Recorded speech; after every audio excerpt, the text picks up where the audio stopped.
നമുക്ക് ഈ ലളിത ചേച്ചിയുടെ ആ ഒരു മരണം ചേച്ചിക്ക് ഭയങ്കര ഒരു എനിക്ക് ഷോക്കിംഗ് ന്യൂസ് ഉൾക്കൊള്ളാൻ ആയിരുന്നു അല്ലേ? പറ്റാത്തൊരു മരണം ചേച്ചി. കാരണം അതെന്താ വെച്ചാൽ ചേച്ചി ഞാനും കൂടെ സംസാരിക്കാത്ത ഒരു കാര്യങ്ങളും ഇല്ല. ചേച്ചിയുടെ വിഷമങ്ങൾ, സന്തോഷങ്ങൾ, എനിക്കുള്ള ദുഃഖങ്ങളും സന്തോഷങ്ങളും എല്ലാം ഞങ്ങൾ പണ്ട് മുതലേ ഈ പറഞ്ഞല്ലോ വൈകുന്നേരം ഭക്ഷണം കഴിക്കാൻ കാണുന്ന കാലം മുതലേ പറയും.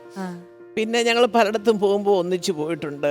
നമുക്ക് ചില കല്യാണങ്ങൾക്ക് ചില പ്രമുഖരൊക്കെ വിളിക്കുമ്പോൾ ഞങ്ങൾ ഒന്നിച്ചായിരിക്കും ഒരു മുറിയിൽ. അങ്ങനെയൊക്കെ അതെന്തോ എനിക്കറിയത്തില്ല. എനിക്ക് അതുകൊണ്ട് തന്നെ ചേച്ചിയുടെ എല്ലാ കാര്യങ്ങളും ഞാൻ കഷ്ടം എൻ്റെ ദൈവമേ ഈ വല്ലാതെ ക്ഷീണിച്ച ഒരു ഫോട്ടോ കണ്ട ദിവസമാണ് ഞാൻ അവസാനം ചേച്ചിയായിട്ട് സംസാരിക്കുന്നത്.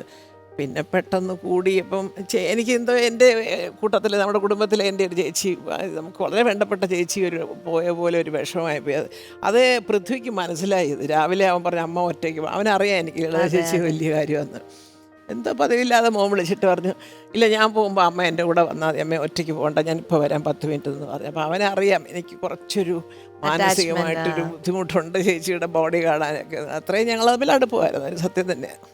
ഇവിടെ വന്ന ഇപ്പൊ ഇതിനു മുമ്പ് വന്ന ഗസ്റ്റ്, ഇപ്പൊ സീമ ചേച്ചി ആണെങ്കിലും എല്ലാവരും പറയുന്ന ഇതാണ്, എല്ലാവരും മിസ് ചെയ്യുന്നത് ഇതാണ്, ആ ഒരു സൗഹൃദം.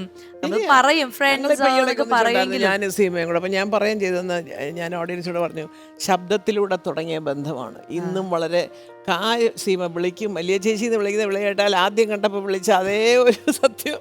അത് ചില പലർക്കും അറിയാൻ വയ്യാത്തൊരു കാര്യമുണ്ട്. അപ്പം ഞാൻ ഈ ഇടയ്ക്ക് കളിയാക്കി ആ സെറ്റിൽ ഞാൻ ചോദിച്ചു, നിങ്ങളൊക്കെ അവളുടെ രാവുകൾ എത്ര പ്രാവശ്യം കണ്ടു? 10-15 തവണ കണ്ടു. അതിലൊരു രോമാഞ്ചപൂർവമായ ശബ്ദം കേട്ടിട്ടില്ലേ സീമയുടെ? ഉണ്ട്. അത് ഞാനാ ഡബ് ചെയ്തത്. അപ്പോൾ അത് പറഞ്ഞു പലർക്കും, യോ വലിയ ചേച്ചിയാണോ? ഞാൻ പറഞ്ഞു സീമയ്ക്ക് അവളുടെ രാവുകളിൽ തുടങ്ങി 2-3 പടം ഞാൻ ചെയ്തു. ഇടയ്ക്ക് ഒരു പടം എനിക്ക് ചെയ്യാൻ പറ്റിയില്ല, അത് സീമയ്ക്ക് വലിയ സങ്കടം. ചേച്ചി എന്തോന്ന് ചേച്ചി എന്ന് പറഞ്ഞു വീണ്ടും ഞാൻ അടവുകൾ 18 ഞാൻ ചെയ്തു. അതോടുകൂടി പിന്നെ ഡബിങ്ങേ നിർത്തി. എല്ലാം കഴിഞ്ഞ് ഇനി പെറുക്കി കെട്ടി ഇനി പോരുന്ന പരുവത്തിൽ സുഖമായിട്ട് കൊണ്ടെത്തിച്ചു. എന്തായാലും നിങ്ങളുടെ ഈ സൗഹൃദത്തിന്റെ ഈ ഒരു കഥ കേട്ടപ്പോൾ നമുക്കൊക്കെ ഒരുപാട് മിസ് ചെയ്തു, ആ കാലഘട്ടത്തിൽ ജനിച്ചിരുന്നെങ്കിൽ എന്നൊക്കെ. തീർച്ചയായിട്ടും അത് വലിയൊരു ഇതാണ് സത്യം പറഞ്ഞാൽ. അത് നിങ്ങളൊക്കെ മിസ് ചെയ്യുന്നുണ്ട്. അന്ന് അങ്ങനൊന്നുമില്ല. നസീർ സാർ മുതൽ ഇങ്ങോട്ട് വന്ന് നായികമാരും അതെ, ഷീല ചേച്ചി, ശാരദ ചേച്ചിയാണ് ഞങ്ങളൊക്കെ ഏറ്റവും കൂടുതൽ ആന്ധ്രയിൽ എന്തോന്ന് ഗോങ്കൂറ ചട്നി. ചട്നി എൻ്റെ ദൈവമേ എന്തെല്ലാം